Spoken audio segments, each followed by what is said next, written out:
Ration ರಾಗಿನೇ ಆಗಿರಲಿ, ಮನೆ ರಾಗಿನೇ ಆಗಿರಲಿ, ಯಾವುದೇ ಇರಲಿ ಅದನ್ನು ತೊಳೆದು ಯೂಸ್ ಮಾಡಿ. ನೋಡಿ ಇದು ಮನೆ ರಾಗಿನೇ ಎಷ್ಟು ಗಲೀಜು ಹೋಗ್ತಾ ಇದೆ ಅಂದರೆ ತೊಳಿತಾ ತೊಳಿತಾ ಇದು ನೋಡಿನೇ ಸುಸ್ತಾಯಿತು. ಎಷ್ಟು ಗಲೀಜು ತೊಳೆದೇನೆ ತಿಂದ್ಬಿಡ್ತಿದ್ವು ಅಂತ ಅನ್ನಿಸ್ತಾ ಇತ್ತು. ತುಂಬ ಗಲೀಜಿರುತ್ತೆ ಮನೆ ರಾಗಿಲೂ ಕೂಡ.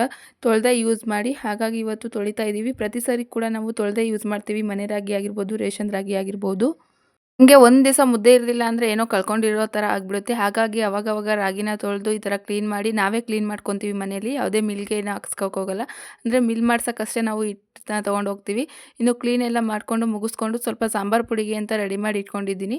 ಇಷ್ಟು ಸಾಂಬಾರು ಪುಡಿಗೆ ಅಂದರೆ 1 ಕೆಜಿಯಷ್ಟು ಧನಿಯಾಗೆ ಅರ್ಧ ಕೆಜಿಯಷ್ಟು ಅಂದರೆ ಬೇಳೆಗಳಾಗಿರ್ಬೋದು, ಅಂದರೆ ಈ ಮಸಾಲೆಗಳನ್ನೆಲ್ಲ ಹಾಕಿ ರೆಡಿ ಮಾಡಿ ಇಟ್ಕೊಂಡಿದ್ದೀನಿ. ಇವಾಗ ಅದನ್ನು ಕೂಡ ಹೋಗಿ ಮಿಲ್ ಮಾಡಿಸ್ಕೊಂಬರ್ಬೇಕು. ಹಾಗೆ 1 ಕೆಜಿಯಷ್ಟು ಮೆಣಸಿನ್ಕಾಯಿ ಪುಡಿನೂ ಕೂಡ ಹಾಕಿಸ್ಕೊಂಡಿದ್ದೀವಿ. ಅಂದರೆ 1 ಕೆಜಿ ಸಾಕು. ನೆಕ್ಸ್ಟು ಮಂಡೆ ತೆಗಿಸ್ಬೇಕಾದ್ರೆ ಮುಡಿ ಕೊಡಬೇಕಾದ್ರೆ ಮಕ್ಳದ್ದು ಅವಾಗಲೇ ಹಾಕಿಸೋಣ ಅಂದ್ಬಿಟ್ಟು ಇವಾಗ ಇಷ್ಟು ತೊಗೊಂಡು ಮಿಲ್ ಮಾಡ್ಸೋಕ್ಕೆ ಅಂತ ಹೋಗ್ತಾಯಿದ್ದೀನಿ.